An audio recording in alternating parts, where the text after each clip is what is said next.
Hello friends, welcome back to the channel. आज के इस वीडियो में हम बीपीएससी 2012 के पेपर 5 में जो भी सिविल जी के क्वेश्चन पूछे गए उनको डिस्कस करने जा रहे हैं। तो चलिए स्टार्ट करते हैं। For steel members expose to weather and not accessible for repainting the thickness of steel should not be less than. So अगर स्टील मेंबर्स और एक्सपोज टू वेदर और नॉट एक्सेसिबल फॉर पेंटिंग है, the thickness of steel should not be less than जो होगा वो होगा आपका 8 mm. So where steelworks is directly exposed to weather, the steel is directly exposed to weather and is fully accessible for cleaning and repainting. The thickness shall not be less than 6 mm. Okay. तो अगर वो accessible है cleaning और repenting के लिए तो वहां पर आप 6 mm को प्रोवाइड करोगे,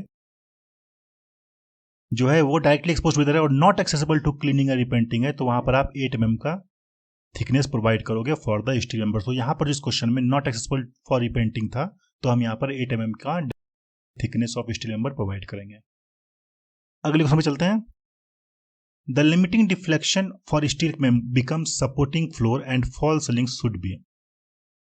सो limiting deflection for steel become supporting floor and fall ceiling should be equal to जो होगा वो होगा आपका span by 300। Okay.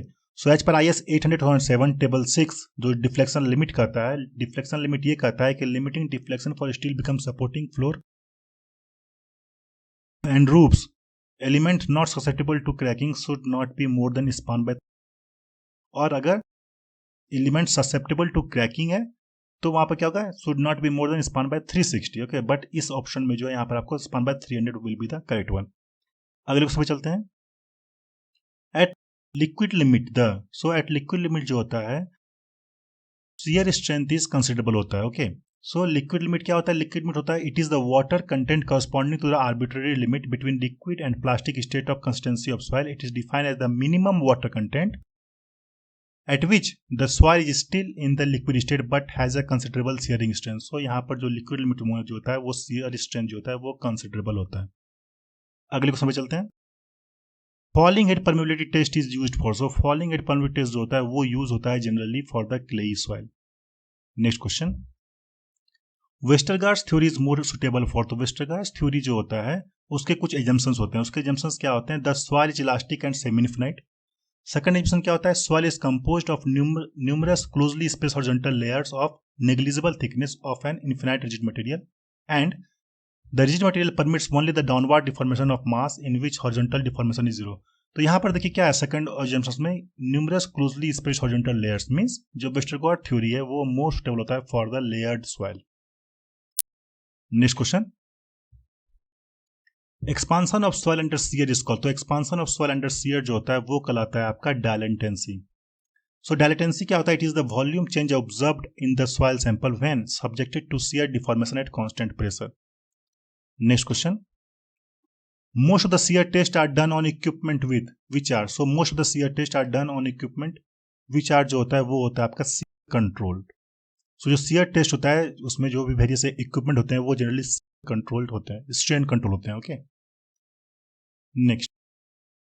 The maximum size of plate for plate load test is. So maximum size of plate for plate load test जो होता है वो होता है आपका 75 सेंटीमीटर स्क्वायर। सो यहाँ पे देखिए shape and size of the plate load test दिया हुआ है, यहाँ पर बहुत सारे पैरामीटर दिए हुए हैं, but for this question size में vary from 300 to 750 mm, therefore maximum size is 750 mm। So 75 centimetre square जो है आपका करेक्ट आंसर होगा इस क्वेश्चन के लिए। नेक्स्ट क्वेश्चन पे चलते हैं। Which of the following exhibits maximum deformation. So maximum deformation जो होता है इन सब में से किस में होता है? तो मैक्सिमम डिफॉर्मेशन जो होगा वो होगा आपका जनरल शियर फेलियर में। Next. Which one of the following planes is most likely to be the failure plane in sandy soil. So most likely to be in the failure plane of sandy soil वो क्या होता है? वो होगा आपका plane carrying maximum angle of obliquity. Next question. In which one of the following pairs of soil types would you anticipate negative pore pressure when subject to shearing? तो इनमें से कौन सा जो है उनमें soil types would you anticipate negative pore pressure when subject to shearing? तो इसमें जो कट ऑप्शन होगा वो होगा आपका dense sand and over consolidated clay। Next question पे चलते हैं। In a saturated clay layer consolidation with single drainage the initial isochrone is। The initial isochrone in case of saturated clay layer consolidated with single drainage वो होगा आपका parabola. Next question. As per IS code the frequency ratio क्या होता है? Ratio of operating frequency of a machine to the natural frequency of soil should not be within the range of. As per IS code क्या होता है? As per IS 2974 part 1 1964 ये following criteria दिया हुआ है। तो इसमें क्या होता है कि whenever possible the operating frequency should be lower than the natural frequency of the foundation soil system and the frequency ratio should be less than 0.5। So 0.5 से क्या होगा? लेस होगा। Frequency ratio should be less than 0.5 when operating frequency is higher than the natural frequency of the foundation soil system of the machine the frequency ratio should be more than 2 for important machine and more than 1.5 for others. तो इसमें correct option जो होगा वो होगा आपका 0.5 से 1.5, 0.5 and 1.5। Okay, next, under dynamic loading the soil most likely to be affected is. So under dynamic loading जो होता है, जो सॉइल मोस्ट लाइकली अफेक्ट होता है वो होता है आपका loose saturated sand. Next question, negative skin friction on a pile under vertical compressive load acts. So negative skin friction कहां पर एक्ट करता है?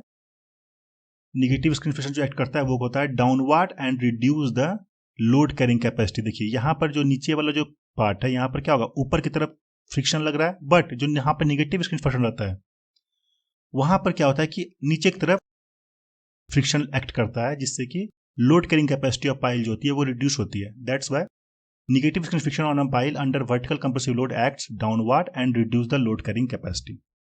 Next question, according to Scampton's formula for a surface floating of a square shape, the net ultimate bearing capacity on a purely cohesive soil of cohesion C is। According to Scampton formula जो होता है for a surface floating of a square shape, the ultimate bearing capacity on pure cohesive soil of cohesion C जो होता है वो होता है आपका 6C according to Scampton formula। Next question, undisturbed soil samples are required for conducting। So undisturbed soil sample होता है वो किस टेस्ट में यूज होता है? तो अनडिस्टर्ब्ड सॉइल सैंपल होता है वो होता है for the consolidation test. Okay, so this is used to determine the rate of and magnitude of soil consolidation when the soil is restrained laterally and loaded axially. और ये test किससे conduct किया जाता है? ये टेस्ट कंडक्ट किया जाता है ओडियोमीटर से। Next question, in consolidation testing curve fitting method is used to determine. So curve fitting method क्या डिटरमाइन करने के लिए यूज होता है इन द कंसोलिडेशन टेस्टिंग? वो होता है आपका to determine the coefficient of consolidation। So curve fitting method like square root of time method and logarithmic of time method are used to determine the coefficient of consolidation। और ये जो curve होता है between dial gauge reading and time t obtained in the library by testing the soil sample in similar in shape to the theoretical curve between u and tv obtained from the consolidated sum theory। next question, मोहर circle is drawn for. So Mohr circle क्यों drawn करना पड़ता है? Mohr circle drawn क्यों करते हैं? वो करते हैं मोहर circle is drawn for a point and isotropic material. So Mohr circle क्या होता है? देखिए मोहर circle is always drawn for isotropic material because the theoretical approach for constructing Mohr circle does not applicable for anisotropic material. ये जो होता है सिर्फ एनिसोट्रोपिक मटेरियल के लिए यूज नहीं होता, ये सिर्फ आइसोट्रोपिक मटेरियल के लिए यूज होता है। Okay, so Mohr circle is drawn for a point and isotropic material. Next question, in a plane stress problem. So in a plane stress problem 4 option दिए हुए, इनमें से करेक्ट ऑप्शन कौन सा है? तो इनमें से आपका होगा normal stress in the third direction is 0 and strain in all direction as is present। तो A and C will be the correct one. Choose the correct statement from the following. इन चारों में से बोल रहा है कौन सा स्टेटमेंट करेक्ट है? इनमें से चारों में से जो है वो आपका ए जो है Hooke's law is valid up to the limit of proportionality. Hooke's law का वैल्यू होता है, हुक्स लॉ वैल्यू होता है आपका लिमिट ऑफ प्रोपोर्शनलिटी तक, और limit of proportionality is either equal to और less than the elastic limit. और लिमिट ऑफ प्रोपोर्शनलिटी क्या होता है? लेस देन, या तो लेस देन होगा इलास्टिक लिमिट, या इक्वल टू क्या होगा? इलास्टिक लिमिट होगा। तो A and D will be the correct one. A copper rod of square cross section is fixed between two rigid supports and over which a steel rod of square cross section is simply placed. If the temperature of the whole assembly is raised by 3 degrees Celsius, the stresses in steel and copper respectively are। तो बोल रहा है copper rod of square cross section है जो कि fix है between two rigid support में। Okay, और उसके ऊपर एक स्टील रॉड भी रखा हुआ है। तो बोल रहा है अगर आप T डिग्री टेम्परेचर को इंक्रीज करोगे पूरे असेंबली में तो स्ट्रेस इन स्टील और कॉपर क्या होगा? पहली बात तो ये है कि ये आपका कंपोजिट बार नहीं है। ओके, ये क्या है? आपका कंपोजिट बार नहीं है, दोनों को बस जस्ट एक दूसरे के ऊपर रखा गया है। इस दोनों केस में क्या होगा, स्ट्रेसेस इन स्टील जो होगा वो 0 होगा एंड कॉपर जो होगा वो क्या होगा, वो कंप्रेसिव होगा। ओके, सो क्यों होगा कंप्रेसिव, क्यों ये 0 होगा फर्स्ट वाला, क्योंकि स्टील जो है, इसके ऊपर जो स्टील रखा हुआ है वो रिजिड नहीं है। ओके, वो फ्रीली है, free steel is placed freely, it means उसमें जो स्ट्रेस जनरेट होगा वो 0 होगा। बट ये क्या है, कॉपर रॉड क्या था, वो फिक्स था, तो यहाँ पर कंप्रेसिव स्ट्रेसेस जनरेट होगा। नेक्स्ट क्वेश्चन पे चलते हैं। Choose the correct statement from the following, तो इन तीनों में से कौन सा स्टेटमेंट करेक्ट है। इन तीनों में जो करेक्ट स्टेटमेंट है वो होगा आपका A, B and C, because a stable and statically determinate real beam will have a stable and statically determined conjugate beam. A statically indeterminate real beam will have unstable conjugate beam. A statically indeterminate conjugate beam is unstable real beam. Okay, so all option will be correct. Next one पे चलते हैं. A simply supported beam of length L carries two equal unlike couples M at two ends. If the flexibility EI equal to constant, then the center deflection of the beam is given by. सो अगर simple split beam है और उस पर unlike couple, equal and unlike couple लग रहा है M eight two ends, और उसकी रिजिडिटी ई आई है जो कि कांस्टेंट है, तो सेंट्रल डिफ्लेक्शन का जो फॉर्मूला होता है वो होता है आपका M L square by 8 EI। Next question, the ordinates of influence line diagram for bending moment always have the dimensions of. तो इन्फ्लुएंस लाइन डायग्राम जब हम ड्रॉ करते हैं फॉर द बेंडिंग मोमेंट, उसमें क्या होता है, उसमें आपका जो है लेंथ हमेशा रहता है। Okay, the ordinates of influence diagram for bending moment always have the dimensions of length, इसके साथ लेंथ ऑलवेज होगा। Next question, addition of pozzolana to ordinary Portland cement increases. So जब हम पोज़ोलाना ऐड करते हैं ओपीसी में तो क्या इंक्रीज होता है, उससे इंक्रीज होता है आपका श्रिंकेज, उससे आपका श्रिंकेज जो है इंक्रीज होता है। क्यों, क्योंकि पोज़ोलाना क्या है, pozzolana has a cementitious property mainly used to reduce heat of hydration by slowing down the hydration process. So reduced permeability due to its fineness, bleeding is not connected with pozzolanic material, so that shrinkage is the best suited option. Okay. Next, the development of strength of cement and its fineness are. So development of strength of cement and fineness जो होता है वो आपका directly proportional होता है एक दूसरे से. Fineness बढ़ेगा तो strength of cement भी बढ़ेगा. Next question, which of the following pairs are correctly related for rapid hardening cement? इनमें से कौन सा ऑप्शन जो है A, B, C इनमें से करेक्ट होता है रैपिड हार्डनिंग सीमेंट के लिए। तो रैपिड हार्डनिंग सीमेंट में के लिए जो होता है आपका, जो रैपिड हार्डनिंग सीमेंट होता है उसका फाइनल स्टेजिंग टाइम 10 आवर्स होता है, जो कि नॉर्मल ओपीसी का भी होता है, और इनिशियल स्टेजिंग टाइम 30 मिनट्स होता है, जो कि नॉर्मल ओपीसी होता है। तो इसमें कोई भी चेंज आपका नहीं होगा। Okay, so its initial setting time is 30 minutes and final setting time is 600 minutes, which is same as OPC. Next question पे चलते हैं। The inclination of lacing bars with the axis of compressive member should be more than. So inclination of lacing bar with the axis of compressive member जो होता है वो आपका होना चाहिए, वो आपका 40 डिग्री से ज्यादा होना चाहिए। Next question, according to Tresca yield locus is. So according to Tresca जो होता है यील्ड लोकस होता है वो आपका एक हेक्सागोन होता है, तो hexagon is the correct option. Next question, load factor in plastic design depends upon. So load factor in plastic design वो डिपेंड करता है आपका सभी ऑप्शन पे। क्यों, लोड फैक्टर क्या होता है, load factor is the ratio of ultimate collapse load to the working load that can be applied on the structure. Load factor equal to factor of safety into safe factor, और normally load factor of 1.7 to 2 is used in plastic design method. The shape factor of a member solely depends upon the geometry of the cross sectional area, so the load factor also depends on the geometrical shape of the member. तो nature of loading यहाँ पे देखिए, load factor, nature of loading, geometrical shape, support condition, ये सब पे आपका जो depend करता है load factor in the plastic design. Okay, next question, for elastic design the distribution of moment in a continuous beam is limited to. So for elastic design जो distribution of moment होता है इन a continuous beam वो होता है आपका 30% तक limit होता है उसका। Next question, the most economical section for a steel column is. So जो मोस्ट इकोनॉमिकल सेक्शन है फॉर द स्टील कॉलम वो होता है आपका ट्यूबुलर सेक्शन। क्यों होता है ट्यूबुलर सेक्शन, क्योंकि इसके बहुत सारे रीजन यहाँ पे दिए हुए। Round tubes have the same radius of gyration in all direction. इसका जो अगर देखिए एक्स डायरेक्शन और वाई डायरेक्शन, इन दोनों केस में जो इसका रेडियस ऑफ गायरेशन है वो सेम होगा, जिससे क्या होता है, उससे हाई बकलिंग स्ट्रेंथ उसमें मेंबर में आता है। ठीक है, tube has excellent torsional resistance. In the case of member subject to wind, round tubes are subjected to less force than flat sections. They have less surface area to paint और fire proof. Tubes do not have the problem of dirt collection और cleaning. So ये सभी option जो है ये बताते हैं कि सबसे जो मोस्ट इकोनॉमिकल सेक्शन होता है फॉर अ स्टील कॉलम वो होता है आपका tubular section. Next question, degree of static indeterminacy of a rigid jointed plane frame having 15 members, 3 direction component and 14 jointies. So static indeterminacy निकालने का जो फॉर्मूला होता है वो क्या होता है 3m plus r minus 2j, m 15 दिया हुआ मेंबर, r दिया हुआ 3, j दिया हुआ जॉइंट दिया हुआ 14, तो आपको कैलकुलेट कीजिएगा तो आपकी जो वैल्यू आएगी वो आ जाएगी आपकी 6। So option 3 will be the correct one, that is the 6। Next question, in moment distribution method the sum of distribution factors of all the members meeting at any joint is always।